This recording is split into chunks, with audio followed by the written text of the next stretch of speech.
Morning. আজ ব্রেকফাস্টে pasta বানিয়েছিলাম। ছেলের তো স্কুল আছে, তো টিফিনটাও দিতে হবে, তাই ওকে আজকে পাস্তা আর কেক এই দুটোই টিফিনে দিয়েছিলাম। তারপর ছেলেকে রেডি করে স্কুল পাঠিয়ে দিলাম। আজ তোমাদের সাথে চিলি পনিরের রেসিপি শেয়ার করব। চিলি পনির বানাতে প্রায় সকলেই জানো, তবুও আমি কিভাবে বানাই সেটা একটু তোমাদের সাথে শেয়ার করলাম। আমি প্রথমে পনিরগুলোকে কর্নফ্লাওয়ার, লবণ আর লঙ্কার গুঁড়ো দিয়ে মাখিয়ে রেখেছিলাম। তারপর সেটাকে সুন্দর করে ভেজে নিয়েছি। আর কিছুটা পরিমাণ রসুন তেলের মধ্যে দিয়ে টমেটো, ক্যাপসিকাম আর পেঁয়াজ সমস্তটাকে হালকা করে ভেজে নেব।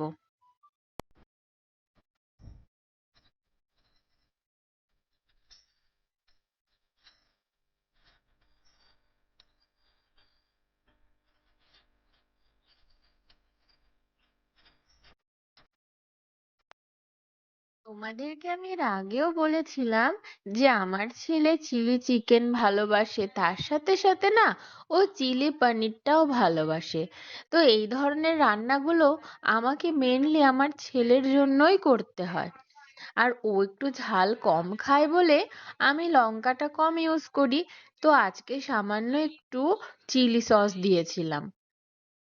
ক্যাপসিকাম, টমেটো আর পেঁয়াজটা যখন ভাজা হয়ে যাবে হালকা, তার মধ্যে সয়া সস, টমেটো সস আর চিলি সস অ্যাড করে দিতে হবে।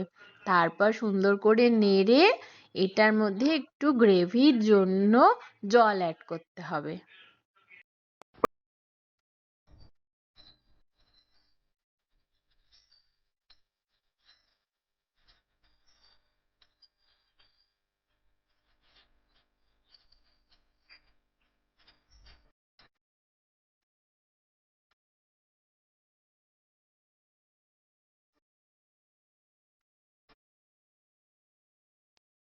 গ্রেভিটা একটু ফুটে উঠলে এর মধ্যে পনির অ্যাড করতে হবে।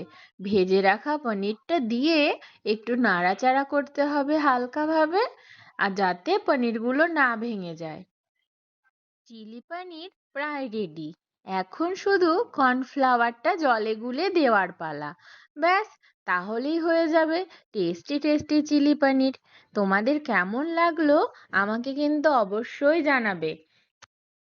আজ তো চিলি পনির বানিয়েছিলাম, কিন্তু এর পাশাপাশি আমি অনেকগুলো রান্নাও করেছিলাম। কারণ মেনলি আমার ছেলে চিলি পনিরটা বেশি পছন্দ করে, কিন্তু দুপুরবেলায় ভাত দিয়ে খাবার রান্নাগুলোও তো করতে হবে। তো দেখো আমার ফাইনাল লুক চিলি পনিরের কত সুন্দর দেখতে হয়েছে। জানো তো, খেতেও দারুণ হয়েছিল। আর চলো আমার বাকি রান্নাগুলো তোমাদের একটু দেখিয়ে নিই। ভাত করেছিলাম, তার সাথে পালং শাক, আর এটাতে আছে ডাল আর ডিমের কারি। আর আগের দিনের মাটন ছিল, ওটা একটু গরম করে রেখেছিলাম। চলো হাজবেন্ডকে এবার খেতে দিয়ে দিই।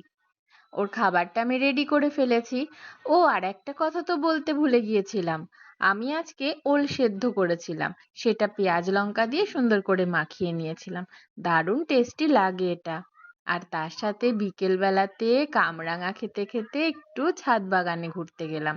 আমার ব্রোকেন ভেলিয়াটা এত সুন্দর ফুল এসছে দেখে মনটা খুশি হয়ে গেল। এভরিওয়ান, এখন 8:30 বাজে। আমি যাচ্ছি, একটা দাদার মেয়ের অন্নপ্রাশন আছে, তো ওখানে ইনভাইট আছে।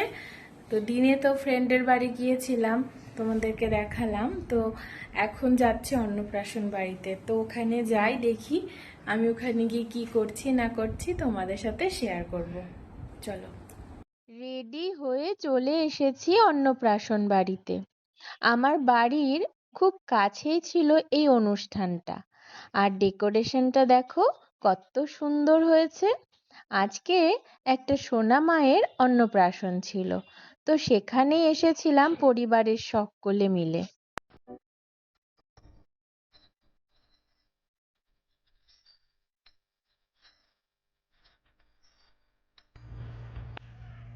আজ যাকে নিয়ে এই অনুষ্ঠান তারই দেখা নেই। সে কি করছে জানো? সে তো ঘুমিয়ে পড়েছে। সকাল থেকে এত রিচুয়ালসের মাঝখানে ও ছিল বড্ড ক্লান্ত, তাই আমরা ওখানে গিয়ে দেখছি ও ঘুমিয়ে পড়েছে। তার জন্য আর সেভাবে ওকে দেখাতে পারলাম না তোমাদেরকে। তো আমরা আমাদের মতন করে গল্প আনন্দ করে চলে আসলাম। ভেতরের ডেকোরেশনটাও বেশ সুন্দর হয়েছিল, অনেক লোক ইনভাইট ছিল। আর এইদিকে যার অন্নপ্রাশন সে তো তার পিসিমণির কোলে ঘুমোচ্ছে আর ঘুরে বেড়াচ্ছে। তো আমরা এবার সোজা চলে যাব ডিনার করতে, রাতটা অনেক হয়েছে। তো এখানে আমরা সকলে বসে পড়েছি খাবার খাওয়ার জন্য। আজকের মতন ভিডিওটা এতটুকুই, আর বড় করছি না। তোমরা সকলে ভালো থেকো, আর আমার ভিডিও তোমাদের কেমন লাগে আমাকে কিন্তু কমেন্ট করে অবশ্যই জানাবে। আর যদি আমার ভিডিও তোমাদের ভালো লাগে তাহলে লাইক কমেন্ট করো, আর পারলে আমার ছোট্ট চ্যানেলটা একটু সাবস্ক্রাইব করে দিও।